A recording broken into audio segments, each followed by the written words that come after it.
Hello students, आज हम बात करेंगे 12th कॉमर्स के सब्जेक्ट अकाउंट्स की। और इसमें हम जो चैप्टर कर रहे हैं वो चैप्टर है dissolution of A partnership firm का। इसके हमने 17 क्वेश्चन कवर कर लिए हैं। अब हम क्वेश्चन नंबर 18 से स्टार्ट करते हैं। क्वेश्चन नंबर 18 में आपको कहा गया balance sheet at the date of dissolution not given. जिस डेट पर डिसोल्यूशन हुआ है उस डेट पर कोई बैलेंस शीट नहीं दी गई है। मैंने आपसे बताया था ना कि आपको बैलेंस शीट नहीं मिलेगी, सबसे पहले आपको क्या बनानी पड़ेगी? बैलेंस शीट, जिसे हम कहेंगे MOB, memorandum of balance sheet. पढ़िएगा क्वेश्चन नंबर 18। देखो मेरी पहली बात सुन लो, जितने मेरे पे क्वेश्चन होंगे मैं आपको MOB और रियलाइजेशन तक बनाकर दे रहा हूं। रियलाइजेशन के बाद कैपिटल और बैंक आपको बहुत अच्छी तरीके से आता है। लोन भी मैंने आपको सब बता दिए हैं। केवल मेरा टारगेट होगा MOB पर और रियलाइजेशन पर। ओके, या गलत कह रहा हूं मैं इस चीज में? बस ये तो मेरा टारगेट होगा। कैपिटल और लोन खुद से बना लीजिएगा। स्टार्ट करते हैं क्वेश्चन नंबर 18। ABC 3 पार्टनर दिए गए हैं, उनका प्रॉफिट और शेयरिंग रेशो 4:3:3 है। दे डिसाइड, उन्होंने डिसाइड किया कि वो डिसॉल्व कर रहे हैं पार्टनरशिप फर्म को। डिसोल्यूशन पर उनके क्रेडिटर्स 16,800 रुपीज है। आगे देखो क्रेडिटर्स कहां आता है? लाइबिलिटीज। दे तो नहीं रखी है बैलेंस शीट, तो सबसे पहले मैं एक काम करता हूं, साथ के साथ लिखता चलता हूं। यहां पर मैं सबसे पहले MOB तैयार करूंगा, memorandum of balance sheet. Format होगा लाइबिलिटीज अमाउंट और असेट्स अमाउंट। ठीक, तो सबसे पहले क्वेश्चन में दिया गया कि यहां पर क्रेडिटर्स हैं 16,800। क्रेडिटर्स हमारे लिए लाइबिलिटीज होती है, तो जाकर कहां लिख दूं? लाइबिलिटीज साइड में। यहां पर मैंने लिख दिया क्रेडिटर्स। ओके, यहां पर मैंने क्या लिख दिया? क्रेडिटर्स। कितनी अमाउंट दी गई है क्रेडिटर्स की? क्रेडिटर्स दिए गए हैं हमारे 16,800। कोई दिक्कत? इसके बाद आगे चलिएगा। ये बताया गया है कि डिसोल्यूशन के कोर्स में एक कॉन्टिंजेंट लाइबिलिटी है। अंडरलाइन कर लो कॉन्टिंजेंट लाइबिलिटी। मैंने आपको 11th में ये टॉपिक पढ़ाया था। कॉन्टिंजेंट लाइबिलिटी का मतलब है कंपनी के ऊपर कोई केस चल रहा है लार्ज अमाउंट का। ठीक है, तो अब 31 मार्च में जब साल खत्म हुआ है उस केस का कोई सॉल्यूशन नहीं निकला, तो आप अपनी बैलेंस शीट के नीचे नोट डालकर लिखते हैं कॉन्टिंजेंट लाइबिलिटी।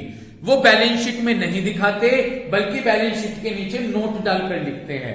तो कॉन्टिंजेंट लाइबिलिटी है 3,500 की, are not brought into the account matured and had. अब वो अकाउंट की बुक में तो है नहीं, लेकिन अब वो मैच्योर्ड हो चुकी है, यानी हमको उसका पैसे देने का टाइम आ गया है, तो हमें वो पैसे पे करने हैं। अब मेरी बात सुनिएगा, इस कॉन्टिंजेंट लाइबिलिटी को बैलेंस शीट में तो दिखाएंगे नहीं, लेकिन जब आप रियलाइजेशन अकाउंट बनाएंगे तो ये आपके लिए लाइबिलिटी है और इसका पेमेंट करने का टाइम आ गया। कहा मैच्योर हो गई है तो पेमेंट करने का टाइम आ गया है। जब इसका पेमेंट करने का टाइम आ गया है, पेमेंट कहां करते हो रियलाइजेशन में?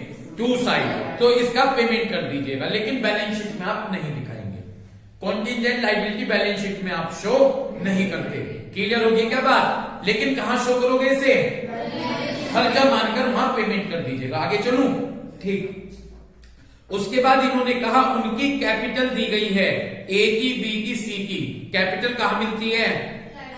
लिख दू कैपिटल, तो मैंने उनकी कैपिटल लिख दी। यहां पर कैपिटल किस किस की दी गई है? A की, B की और C की। A की कैपिटल कितनी है? 12,000। B की कैपिटल कितनी है? 10,000 और C की कैपिटल 8,000। इन तीनों का टोटल कर लीजिए, ये आ गया 30,000। कितना आ गया? 30,000। कोई दिक्कत है क्या भाई? यहां तक समझ गए? तो इनका हमने टोटल कर दिया, ये 30,000 रुपीज आ गए। आगे चलिएगा। बी हैड लेंट, लेंट माने लोन। बी ने लोन दिया है फर्म को। कौन दे रहा है लोन? लैंग्वेज पढ़िएगा, B had lent to the firm. Lent माने लोन। बी ने लोन दिया है फर्म को, तो फर्म के लिए ये लाइबिलिटीज है। यदि फर्म देती तो फर्म के लिए असेट्स थी। कौन दे रहा है लोन? बी दे रहा है फर्म को, तो ये फर्म के लिए क्या है? तो लाइबिलिटी साइड में जाकर हम शो कर देंगे यहां पर क्या? B loan. तो कहां पर जाकर शो करेंगे? लाइबिलिटी साइड में बी लोन। कितना है जी? बी का लोन दिया गया है 13,000। 16,200। यहां तक कोई दिक्कत? अब आगे चलिए, यहां तक दिक्कत नहीं है तो बस आगे दे रखा है कि असेट्स को सोल्ड करके 45,670 रुपीज मिले। अब मैं एक चीज बता दूं, इस पॉइंट्स को हमेशा याद रखना जी। असेट्स सोल्ड करके कितने पैसे मिले? बच्चा सोचता है असेट्स है, कहां शो कर देगा एकदम साथ के साथ?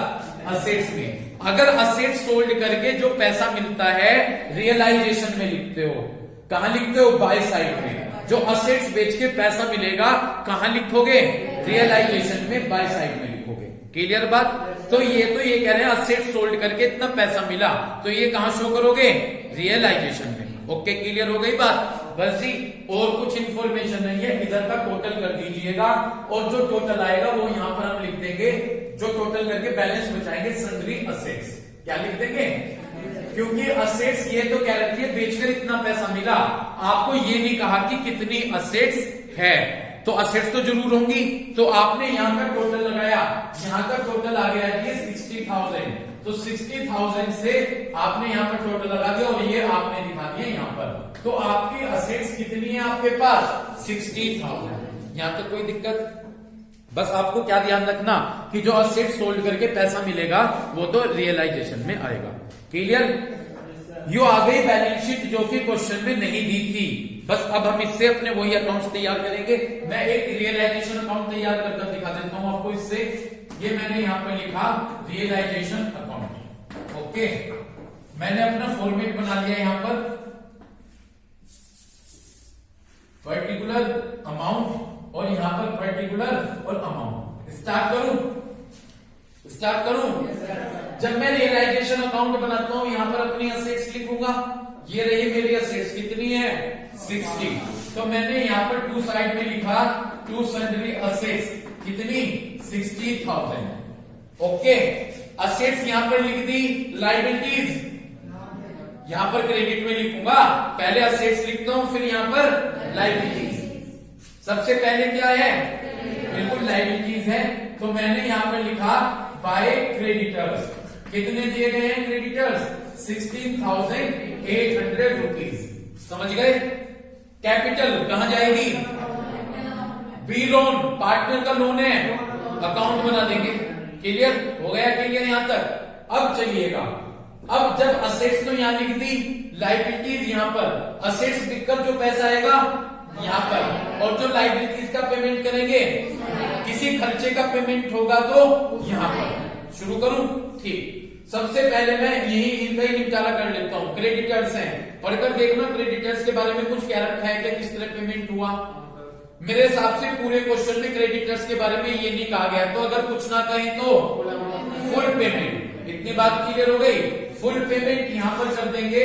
यहां पर हम लिख देंगे, क्या लिख दूं यहां पर? बैंक, नीचे बैंक अकाउंट कहा गया तो यहां पर मैं बैंक का यूज करूंगा, टू बैंक अकाउंट। कितने हैं क्रेडिटर्स?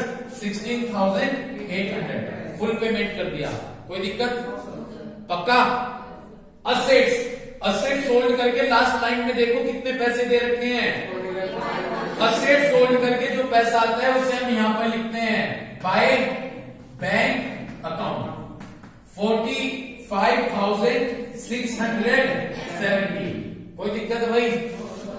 पक्का क्लियर है? अब एक लाइन, तीसरी लाइन में जाके देखो कॉन्टिंजेंट लायबिलिटी।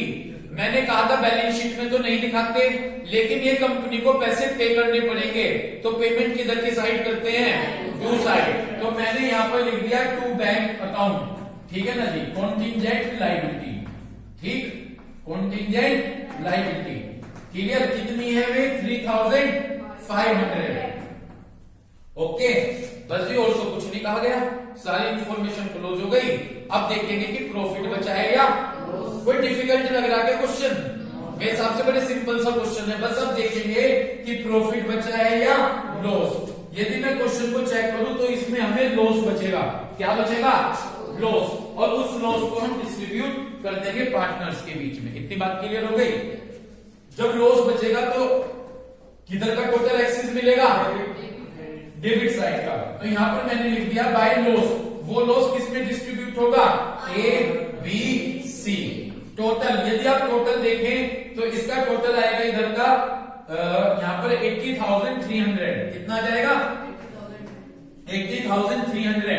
इस 80,300 से आप ये आइटम माइनस कर दे दोनों, तो ये आपका लॉस होगा, बचेगा 17,830। और पार्टनर्स का प्रॉफिट लॉस रेशियो क्या है, बस उसमें डिस्ट्रीब्यूट कर देंगे। ए का 7132, बी का 5349, ठीक है ना जी, और सी का 5349। बस ये जी लॉस बचेगा, कोई दिक्कत। आगे का क्वेश्चन खुद कीजिएगा। आगे क्या क्या बनाएंगे, कैपिटल, बी का लोन अकाउंट और बैंक खुद से बना सकते हैं। बहुत सारे क्वेश्चन करा दिए। ओके, नेक्स्ट क्वेश्चन पर मूव कीजिए। नेक्स्ट क्वेश्चन है हमारा 19 पे फोकस कीजिएगा। ए और बी दो पार्टनर्स हैं जो अपना प्रॉफिट और लॉस रेशो किस में डिस्ट्रीब्यूट करते हैं, 4:3 में। मेरे हिसाब से भाई ये क्वेश्चन आप खुद कर सकते हैं, ठीक है ना जी। इस क्वेश्चन पर आप टिक मार्क कर लें। एक बार मैं फिर भी समझा देता हूं। ए बी दो पार्टनर हैं जिनका प्रॉफिट और लॉस रेशो 4:3 है। उन्होंने डिसाइड किया कि वो पार्टनरशिप फर्म को डिसॉल्व करेंगे। At the time of dissolution capital दे रखी और बी की मिल गई। कहां लिखोगे कैपिटल, पहले तो बैलेंस शीट बनाओगे, पहले तो क्या बनाओगे, मेमोरेंडम ऑफ बैलेंस शीट, उसमें कैपिटल कहां लिख दोगे। आगे चलो, क्रेडिटर्स 23,150 हैं लाइबिलिटीज, और कैश 4,520 है। कहां पे, असेट्स में। रिमेनिंग असेट सोल्ड करके 1,24,910 मिले। असेट सोल्ड कहां लिखोगे, ये रहा यहां पर। ओके, आगे चलिए। डिसोल्यूशन के एक्सपेंसेस कितने हैं, 18। कहां लिखते हैं डिसोल्यूशन के एक्सपेंसेस, रियलाइजेशन के पेमेंट करते हैं। बस ए भी सोलवेंट है, बैलेंस, बस ये है क्वेश्चन। तो बैलेंस शीट बना लेना, बैलेंस शीट बना के रियलाइजेशन, कैपिटल और बैंक, बस ये बनने हैं। इतनी बात क्लियर हो गई। कैश अकाउंट बन जाएगा इसमें। क्लियर है क्या, कराऊं या हो जाएगा। नेक्स्ट 20, अशोक और किशोर दो पार्टनर हैं पार्टनरशिप फर्म में। उनका प्रॉफिट और लॉस रेशो 3:1 है। उन्होंने एग्री किया कि वो पार्टनरशिप फर्म को डिसॉल्व कर रहे हैं। असेट्स अदर देन कैश, पहले मैं एक चीज बताऊंगा। सपोज करो यहां असेट्स के साथ कैश भी है, कैश बिक सकता है क्या बिकेंगी, कैश तो एज इट इज रहेगा, ठीक। तो वही बात कह रहे हैं कि जब आपने असेट सोल्ड की तो 1,10,000 में बिकी, अदर देन कैश, कैश के अलावा। कैश तो खुद ही कैश में है तो उसे क्या बेच सकते हैं, तो कैश नहीं बिका, बल्कि क्या बिकेगी, असेट। तो असेट्स बेचकर 1,10,000 रुपीज मिले। लाइबिलिटीज और अदर असेट्स आपको इंफॉर्मेशन ये दी गई है। क्रेडिटर्स दे रखे, अशोक कैपिटल, किशोर कैपिटल, P&L, रियलाइजेशन, और क्रेडिटर्स को सेटल किया गया कितने में, 38,000 में। जी, आपको रियलाइजेशन और कैश अकाउंट बनाना। सबसे पहले देखो मुझे करते हुए, सबसे पहले मैं क्या बनाऊंगा यहां पर, MOB, memorandum of balance sheet. Start करूं, कौन सा क्वेश्चन है, 21, ठीक, 20 है, 20 MOB, वही liabilities, amount, assets and amount, ठीक भाई। स्टार्टिंग से पढ़ें। अशोक और किशोर दे रखे हैं, रेशो है, डिसॉल्व हो गई। असेट्स सोल्ड करके कितने पैसे मिले, 110। जो ये 110 मिले ये तो रियलाइजेशन अकाउंट के क्रेडिट साइड में आएंगे, लेकिन जो ये कैश है 2,000 रुपीज, ये हमारे लिए क्या है, असेट्स। तो इसको हमने असेट्स में लिख लिया यहाँ पर कैश। कितना लिख लिया यहाँ पर कैश, 2,000 रुपीज। कोई दिक्कत हो तो बता दीजिए। लिख लिया, असेट्स में जाकर कितना दिखा दिया, कैश 2,000। नीचे दिया गया है क्रेडिटर्स, क्रेडिटर्स कितने हैं, 40। कहां लिख दूं, लाइबिलिटी साइड में। समझ में आ रही है भाई बात, क्या कर रहे हो आर्यन तुम, बाद में बना लेना, बस टाइम है हमारे पास, पहले समझो। यहां पर मैंने लिखा क्रेडिटर्स, ठीक, कितने हैं क्रेडिटर्स, 40,000। ओके, आगे चलिए। Ashok capital, 1 minute. लायबिलिटी का बैलेंस कैसा होता है, असेट्स का बैलेंस कैसा होता है। यहाँ पे अशोक की कैपिटल कुछ नहीं कही गई है, कहां मिलती है कैपिटल, बट यदि आप देखें किशोर की कैपिटल ब्रैकेट में डेबिट लिखा, यानी अशोक की कैपिटल तो यहां पर है और जो किशोर की कैपिटल है ये यहां पर है, क्योंकि बैलेंस कैसा दे रखा, डेबिट। समझ गए क्या, नहीं समझे पूछ लो, मैं यही जवाब दूंगा सबके साथ। दोबारा बता दूं, देखो वैसे तो कैपिटल यहां पर होती है, यहां पर लायबिलिटीज का बैलेंस कैसा होता है, क्रेडिट, और असेट्स का कैसा होता है, डेबिट। ओके ठीक। अब आप देखो कैपिटल तो आपको बेसिकली यही मिलती है, लेकिन आपको किशोर की कैपिटल डेबिट दे रखी, यानी किशोर की कैपिटल है असेट साइड, ठीक है, उसका बैलेंस डेबिट है। समझ गए, लिख दूं अशोक कैपिटल, अशोक की कैपिटल लायबिलिटी साइड में लिख दी मैंने, अशोक कैपिटल कितनी है, 1 लाख। किशोर कैपिटल डेबिट है, किधर लिख दूं, असेट साइड, तो मैंने यहां पर दिखा दिया किशोर कैपिटल कितनी है, 10,000। समझ गए।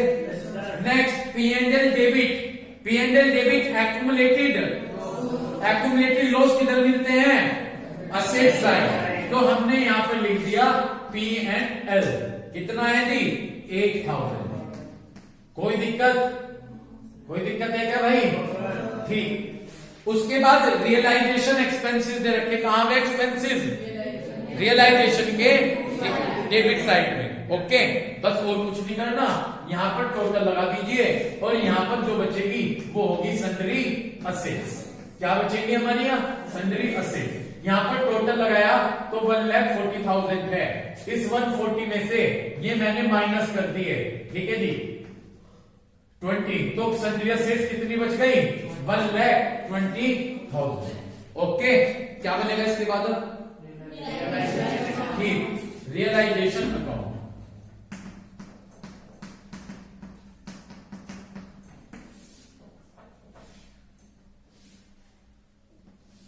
स्टार्ट करें। सबसे पहले ये रही बैलेंस शीट, इस बैलेंस शीट से क्या लिखेंगे, कैश कहां जाएगा, के कैपिटल कहां जाएगी, कैपिटल अकाउंट में, P&L क्रेडिट साइड जाएगा, एक्यूमुलेटेड ये लॉस है, लॉस का आइटम किधर आता है, कैपिटल अकाउंट के टू साइड में, और उसके बाद असेट्स, असेट्स यहां लिख देता हूं, टू सन्ड्री असेट्स, कितनी है भाई असेट्स, 1,20,000। कोई दिक्कत, उधर लायबिलिटी, क्रेडिटर्स क्या लिख दिया मैंने, बाय क्रेडिटर्स, कितने हैं क्रेडिटर्स, 40,000। यहां तक कोई दिक्कत। इसके बाद अशोक की कैपिटल कैपिटल में जाएगी। अब देखिएगा जो बताया गया, पहले से शुरू हो जाइए। असेट्स कितने में सोल्ड की, 110। असेट्स जो बेच दी जाती है, राउरियान किधर लिखेंगे, असेट्स जो बेच दी गई, बाय साइड, कौन से अकाउंट के, रियलाइजेशन के। तो यहां पर बाय साइड में जाकर मैंने लिख दिया बाय कैश, कितने में असेट्स सोल्ड हो गई, 1,10,000 में। कोई दिक्कत। उसके बाद नीचे आ जाइए, रियलाइजेशन एक्सपेंसेस, मैं सीधे उन आइटम पे आ रहा हूं जो आएंगे यहां पर, रियलाइज खर्चे कामते हैं, तो क्या लिख दे यहां पर, टू कैश, कितने हैं रियलाइजेशन, 1,000। उसके बाद क्रेडिटर्स को कितने में फुल सेटलमेंट कर दिया, कितने में, लाइक क्रेडिटर थे 40, पेमेंट हुआ 38, इधर भी दूं, लायबिलिटी का पेमेंट इधर करते हैं, टू कैश अकाउंट कितने, 38,000। कोई दिक्कत, बस जी और कुछ है नहीं। लास्ट में देख लेते हैं किसी लायबिलिटी का पेमेंट करे बिना तो नहीं ले गया, हो गया है, ठीक। अब देखेंगे कि प्रॉफिट बचा है या लॉस, ठीक है जी, लॉस बचेगा, क्या बचेगा, लॉस। किसमें डिस्ट्रीब्यूट करेंगे, ए और बी, ठीक, पार्ट ए और के है, अशोक और किशोर, ठीक जी। 1 20 1 21, ये हो गए हमारे 120 और 30, 150, 159 हो गए, कितने हो गए, 1,59,000 टोटल आया। 159 में से क्या माइनस कर दूं, 150, 9,000 बच गया। और 9,000 को किस रेशो में, 3:1, 3 और 1 4, तो ये आ गया 6750 और 2250। ये है जी। आगे का खुद बना लोगे। आगे कौन कौन से अकाउंट बनेंगे? कैपिटल और कैश। ठीक, नेक्स्ट क्वेश्चन पर फोकस कीजिए 21। इस क्वेश्चन की मैं आपको एमओबी बनाकर दूंगा only, memorandum of balance sheet. उसके बाद जो भी अमाउंट्स बनेंगे वो खुद बनाइएगा, बहुत सारे क्वेश्चन समझा दिए आपको, है ना। क्वेश्चन नंबर और इंपोर्टेंट लिख लो इसे क्वेश्चन को 21। क्वेश्चन नंबर 21 एमओबी तैयार करके मैं आपको दूंगा। पूरा देखना, पूरा बोर्ड कवर हो जाएगा इसमें। Liabilities amount, assets amount. Start करूं? पढ़िएगा। एक्स वाई दो पार्टनर हैं जिनका रेशो 5:3 है। उन्होंने एग्री किया कि फंड डिसॉल्व कर रहे हैं। कैपिटल दे रखी है एक्स और वाई की। कहां लिख दूं कैपिटल? तो मैंने यहां पर लायबिलिटी साइड में कैपिटल लिख दी। किसकी? एक्स और वाई की। एक्स की कैपिटल कितनी है? 80 और वाई की कैपिटल कितनी है? 40। और 80 और 40 का टोटल कर दिया, ये आगे 1,20,000। कोई दिक्कत? आगे चलिए। उसके बाद जो मैं, भाई शूज मत खड़काओगे, चक चक चक चक कर रहे हो। आगे जिस लाइन पर मैं फोकस कर रहा हूं, जो लाइन बोलूंगा ये है important. Amount owed by X, इसके नीचे अंडरलाइन कर लो। अमाउंट ओड का मतलब उधार लेना, बाय के मतलब द्वारा, एक्स के द्वारा। तो एक्स के द्वारा जो अमाउंट उधार ली गई, amount owed by X, amount उधार ली गई किसके द्वारा? एक्स के द्वारा जी। एक्स ले रहा ना उधार, पार्टनरशिप फर्म से ले रहा, तो पार्टनरशिप फर्म दे रही किसको उधार? तो ये पार्टनरशिप फर्म के लिए असेट्स है, क्योंकि पार्टनरशिप फर्म लोन दे रही किसको? और जिसके नहीं समझ में आया लाइन पढ़ लो। Amount owed by X, amount owed माने उधार लेना, बाय के मतलब द्वारा, एक्स के द्वारा। तो एक्स के द्वारा अमाउंट उधार ली गई, तो एक्स तो उधार ले रहा, कौन दे रहा? Partnership firm. तो ये असेट्स है जी। असेट्स में जाकर मैंने यहां पर लिख दिया एक्स लोन। क्या लिख दिया? X loan. कितना? 32,000। आगे चलिए। Amount owed by the firm, underline कर लो। ओड माने उधार लेना, फर्म के द्वारा। अब फर्म ले रही उधार किससे? वाई से। बच्चा पूरी लाइन में पढ़ के कंफ्यूज होता, केवल इतनी लाइन पढ़ो। Amount owed by the firm, कौन ले रहा उधार? फर्म ले रही। किससे ले रही? तो ये फर्म के लिए लायबिलिटीज है। तो लायबिलिटी साइड में जाकर मैंने यहां पर लिख दिया वाई लोन। ठीक है जी। कितना ले रही? 25। ओके, आगे चलिएगा। और आज मैंने ऐसा क्वेश्चन 6 समझाया था जहां पर दोनों तरफ लोन है, इसलिए मैं इसे आगे नहीं कराऊंगा, प्रैक्टिस के लिए खुद से कीजिएगा। ओके, आगे चलिए। उसके बाद ये कहा गया कि क्रेडिटर्स कितने थे? 37,000। कहां जाएंगे क्रेडिटर्स? लायबिलिटी साइड में। तो लायबिलिटी साइड में मैंने यहां पर लिखा क्रेडिटर्स 37,000 रुपीज। आगे चलिए। बैंक में कितने थे? बैंक हमारे लिए क्या है? असेट्स 10,000। असेट्स जो आपने असेट्स को सोल्ड करके पैसा मिला, कितना मिला? 46। उसमें छोड़ दिया किसको? एक्स ने जो लिया था, ये छोड़ दिया एक्स को। ठीक है, इससे हमें कोई मतलब नहीं है, इसका तो अलग अकाउंट बनेगा। तो ये कह रहे हैं जो असेट सोल्ड करके पैसा मिला वो कितना मिला? 46। ये कहां है जो सोल्ड करके पैसा मिला? रियलाइजेशन के क्रेडिट साइड में। रियलाइजेशन एक्सपेंसेस 2000 है, कहां जाएंगे? रियलाइजेशन अकाउंट के टू साइड में।